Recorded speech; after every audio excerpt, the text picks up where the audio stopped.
नमस्कार दोस्तों, एक बार फिर हाजिर हूँ आप सभी के लिए और एक कहानी को लेकर। दोस्तों, आज की कहानी में हम सब देखेंगे एक 16 साल की बिजनेस साथ होटल के बाहर जाती है। होटल के बाहर ली अपने डैड से कहती है कि क्रिस्टीन थोड़ा बियर्ड है ना, क्या आपको ऐसा नहीं लगता? जिस पर लाई के डैड कहते हैं कि बियर्ड कैसे है, बताओ कॉर्पोरेट कि लोग ऐसे ही फ्रेंकली होते हैं, वह बहुत जल्दी लोगों से दोस्ती कर लेते हैं। लाई को वापस होटल में ले जाने वाले होते हैं तो ली कहती है कि मैं होटल रूम में जाना चाहती हूँ, लेकिन ली के डैड उसकी मर्जी के बिना उसको होटल में वापस ले जाते। अब देखती है कि अब उसके फादर उसको रोक क्यों नहीं रहे हैं, लेकिन ली फिर भी क्रिस्टीन के साथ डांस करने लगती है। डांस करते करते लीस और क्रिस्टीन थोड़ा नजदीक आ जाते हैं और लाई भी क्रिस्टीन से अट्रैक्ट हो जाती है। तभी ली अपने डैड को देखती है जो अपनी मस्ती में है और ली की तरफ कोई ध्यान नहीं दे रहे हैं। ये ली को थोड़े अजीब सी चीज लगती है क्योंकि उसने अपने फादर का ऐसा बिहेवियर पहले कभी नहीं देखा जिससे वह ली को इतना फ्रीडम दे हैं। डिनर के बाद लोग वहाँ पार्टी और ड्रिंक कर रहे होते हैं। क्रिस्टीन ली को अपने साथ डांस करने के लिए ले जाता है और वहाँ ली के साथ डांस करने लगता है। पहले तो हिचकिचाती है लेकिन थोड़ी देर में उसके साथ कंफर्टेबल हो जाती है। डांस करते टाइम वह अपने डैड को बुलाती है लेकिन उसकी डैड किसी औरत के साथ मजे कर रहे होते हैं जो ली को बहुत अजीब लगता है। अब धीरे धीरे क्रिस्टीन ली को पार्टी की दूसरी तरफ ले जाता है लेकिन ली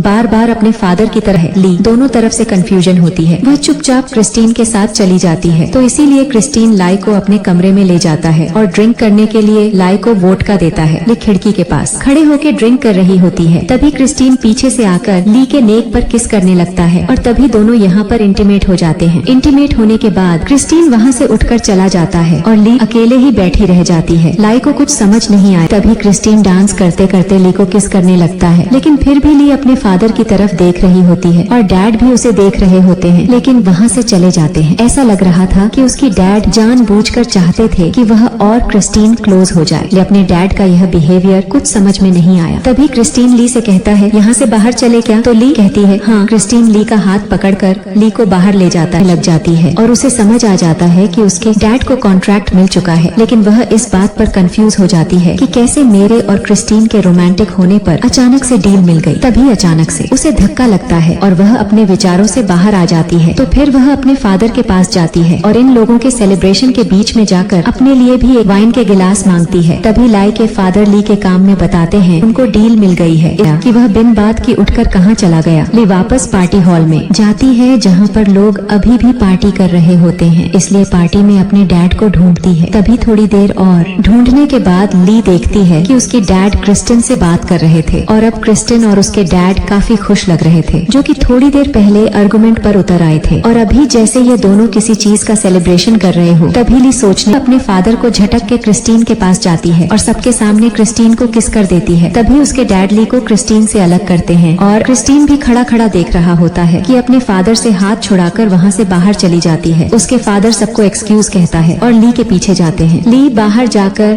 टैक्सी के लिए हाथ हिलाती है। तभी उसके फादर पीछे से दौड़ते हुए आते हैं और अपना कोट अपनी बेटी को पहनाने इसलिए वह सेलिब्रेशन कर रहे हैं जिसका अनुमान ली ने पहले लगा लिया था। लेकिन वह देखती है क्रिस्टिन उसे नजरें चुरा रहा है। क्रिस्टिन उसकी तरफ देख भी नहीं रहा लेकिन फादर सबको चीयर अप कर रहे थे। तभी ली भी बीच में अपने फादर के साथ चीयर करने लगती है और कहती है ग्रेट वर्क डैड, जो उसकी डैड को बड़ा अजीब लगता है और वह ली को कहते हैं तुमने बहुत ड्रिंक कर ली है। तभी ली कहती है अभी तो मैंने एक गुट भी नहीं पिया और वह ऐसा लग रहा था जैसे वह उसके साथ सिर्फ इंटीमेट होना चाहता है। तभी उसके फादर उसको हक करते हैं लेकिन ली अपने फादर से दूर हट जाती है क्योंकि अब फादर और डॉटर के बीच रिश्ता खत्म हो गया था। तभी उसके फादर कहते हैं कि तुम्हारे अलावा मेरा इस दुनिया में और कोई नहीं है, प्लीज तुम रुक जाओ। ली को यह सुनकर रोना आ जाता है लेकिन फिर भी वो टैक्सी में बैठ जाती है क्योंकि उसके फादर ने उसका बुरी तरीके से ट्रस्ट तोड़ा था। रोने लगते हैं तो इस बात पर ली रोने लग जाती है। उसके डैड उसको क्लेम डाउन करने की कोशिश करते हैं। ली को समझ आ गया था कि उसके फादर ने उसका यूज किया है और जानबूझकर उसको इतना फ्रीडम दिया है क्रिस्टिन से डील पाने के लिए उसका यूज किया और अब यहाँ पर अपनापन जता रहे हैं और कह रहे हैं कल तक सब ठीक हो जाएगा। क्रिस्टीन ने भी उसका अननेसेसरी फायदा उठाया। इंटीमेट होने के बाद क्रिस्टीन उससे बात तक नहीं कर रहा था। रोते हुए ली टैक्सी में बैठ जाती है और डेनमार्क के लिए निकल जाती है और उसके फादर पीछे अकेले ही रह जाते हैं। रिश्तों की यह बुनियाद हमेशा विश्वास पर टिकी रहती है। एक फादर ने फाइनेंशियल गेन के लिए अपनी बेटी का विश्वास तोड़ा। ली के लिए यह दूसरी चोट थी। उससे पहले क्रिस्टीन ने उस पर ट्रस्ट तोड़ा और इसके साथ यह कहानी यहीं पर खत्म हो जाती है। आपको यह कहानी कैसी लगी नीचे कमेंट में जरूर बताइए। तो मिलते हैं नेक्स्ट वीडियो में। धन्यवाद।